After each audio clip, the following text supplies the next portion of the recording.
ராஜுவோட bun butter jam படம் July 18 release ஆக போகுது. இது அபிஷியலா இப்ப சொல்லிட்டாங்க. சண்முக பாண்டியனோட படைத்தலைவன் படம் ஜூன் 13 ரிலீஸ் ஆக போகுது. நேற்றுக்கு நான் இந்த வீடியோவோட இடையில மென்ஷன் பண்ணேன். எவ்வளவு பேர் இதை நோட் பண்ணீங்கன்னு தெரியல. அதான் திரும்ப ஒரு அப்டேட் ஆயிட்ட சொல்றேன். வால்டர் எடுத்த யூ அன்பு டைரக்ஷன்ல சண்முக பாண்டியன் யாமினி நடிக்கிறாங்க. இளையராஜா மியூசிக் பண்ணிருக்காரு.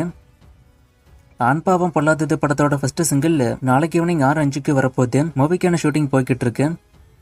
ஷான் நிகாமோட அடுத்த மூவிக்கான டைட்டில் கிளிம்ஸ் நாளைக்கு நைட்டு 9 மணிக்கு வரப்போகுது. அகண்டா 2க்கான டீசர் நாளைக்கு ஈவினிங் 6:03 வரப்போகுது. ஆர்யா 36க்கான ஃபர்ஸ்ட் லுக்கும் நாளைக்கு தான் வரப்போகுது. நாளைக்கு ஈவினிங் 5 மணிக்கு இது வரும். ஃபர்ஸ்ட் லுக் அண்ட் டீசர் ரெண்டுமே வந்துடும். ஜிஎன் கிருஷ்ணகுமார் டைரக்ஷன்ல ஆர்யா லீடா பண்றாரு. அஜனேஷ் லோக்நாத் மியூசிக் பண்றாரு. 11 படம் ஆகா தமிழ்ல ஜூன் 13 வரப்போகுது. இது அபிஷியலா இப்ப சொல்லிட்டாங்க. சிவகார்த்திகேயன் அடுத்து வெங்கட் பிரபு டைரக்ஷன்ல ஒரு படம் ஒன்னு பண்ண போறதா ஏற்கனவே நியூஸ் வந்துச்சு. நானும் சொல்லிருப்பேன். இது ஒரு டைம் டிராவல் மூவிங்கிற மாதிரி நியூஸ் இப்ப வந்திருக்கு. ஆல்ரெடி இந்த நியூஸுமே வந்துச்சு. சிவகார்த்திகேயன் வெங்கட் பிரபு கம்பல வரப்போற படம் ஒரு சயின்ஸ் ஃபிக்ஷன் மூவின்னு. அதான் இப்ப லைட்டா கன்ஃபார்ம் ஆயிருக்கு. மூவிக்கான ஷூட்டிங் சீக்கிரமே ஸ்டார்ட் ஆக போகுது. கார்த்திக் சுப்ராஜ் இப்போ அஜித்தை வச்சு படம் எடுக்கிறதுக்கான டாக்ஸ் போய்கிட்டு இருக்கு. இது AK-64க்கான டாக்ஸ். சோ AK-64ஓட டைரக்டர் லிஸ்ட்ல இவர் இப்ப இருக்காரு.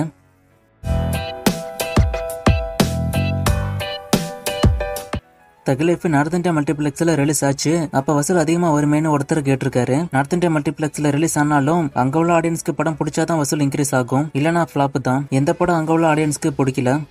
ஏஸ் மூவியோட பாக்ஸ் ஆபீஸ் வசூல கேட்டிருக்காரு. இதுக்கு வசூல் ரிப்போர்ட் இல்ல. ஃபைனல் ரிப்போர்ட் வரும்போது வேணா பார்க்கலாம். பிரசாந்தோட அடுத்த படம் பத்தி கேட்டிருக்காரு. பிரசாந்தோட அடுத்த படம் ஹரி கூட தான். ஆல்ரெடி அப்டேட் வந்துருச்சு. அடுத்த அப்டேட் வரும்போது நான் சொல்றேன். கோலிசோடா 3 பத்தி கேட்டிருக்காரு. கோலிசோடா 3க்கான ஷூட்டிங் போய்கிட்டு இருக்கு. இன்னும் பெருசா இதுக்கு அப்டேட் வரல. நான் வரும்போது சொல்றேன். கிங்டம் மூவி ஹிட்டா ஃபிளாப்பான்னு கேட்டிருக்காரு. படமே இன்னும் வரல. டைரக்டர் தரணியா இப்ப எல்லாம் படம் டைரக்ஷன் பண்றது இல்லன்னு கேட்டிருக்காரு. அவரு ஃபீல்ட் அவுட் ஆயிட்டாரு சினிமா விட்டு. நிறைய டைரக்டர்ஸ் ஃபீல்ட் அவுட் ஆவாங்க. அப்படிதான் இவரும். இவருக்கு வந்து ஃபிளாப்னால இவரு ஃபீல்ட் அவுட் ஆனாரு. ரெட்ரோ படத்தோட தமிழ்நாடு ஃபர்ஸ்ட் டே வசூல கேட்டிருக்காரு. நான் ரெட்ரோ படத்தோட ஃபர்ஸ்ட் டே வசூல் சொல்லும் போது டீடைல்டா சொல்லிருப்பேன். நீங்க அப்ப பார்க்காம இப்ப வந்து கேக்குறீங்க. நான் செக் பண்ணி பார்த்துட்டு லிஸ்ட் இருந்தா ஸ்கிரீன்ல போடுறேன். DNA படம் ஜூன் 20 தான் படமே வரப்போகுது. அதுக்கப்புறம் தான் OTT அப்டேட் வரும். நான் சொல்றேன்.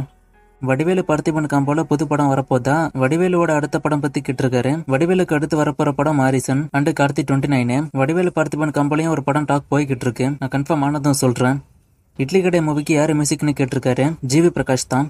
கில் மூவியோட தமிழ் ரீமேக் பத்தி கேட்டிருக்காரு. இந்த மூவில லாரன்ஸ் நடிக்க போறதா நியூஸ் வந்திருக்கு. இன்னும் அனௌன்ஸ்மெண்ட் பண்ணலானா. ஆதித்ய வர்மாவோட பாக்ஸ் ஆபீஸ் வசூல கேட்டிருக்காரு. இதுக்கு வசூல் ரிப்போர்ட் மோஸ்டா இருக்காதுன்னு நினைக்கிறேன். ஆனா தேடி பாக்குறேன். இருந்தா ஸ்கிரீன்ல போடுறேன்.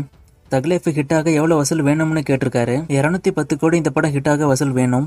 வாடிவாசல் பத்தி நேற்றுக்கு நான் சொல்லிட்டேன். நேற்றுக்கு வீடியோ கொஞ்சம் தெளிவா பாருங்க. வாடிவாசல் டிராப்ங்கிற மாதிரி தான் நியூஸ் வந்திருக்கு. லாஸ்டா போட்ட வீடியோல ஒரு கேம் ஒன்று வச்சிருந்தேன். நிறைய பேர் கரெக்டா சொன்னீங்க. ஒரு சிலர் தப்பா சொன்னீங்க. ஆன்சர் திருமலை. இது இன்னைக்கான ஃப்ரேம். இது எந்த மூவின்னு கண்டுபிடிங்க. இன்னும் நிறைய மூவிஸ்க்கான அப்டேட் கேட்டிருக்கீங்க. இந்த மூவிஸ்க்கான அப்டேட் எல்லாம் நான் அடுத்தடுத்த வீடியோஸ்ல கொடுக்குறேன்.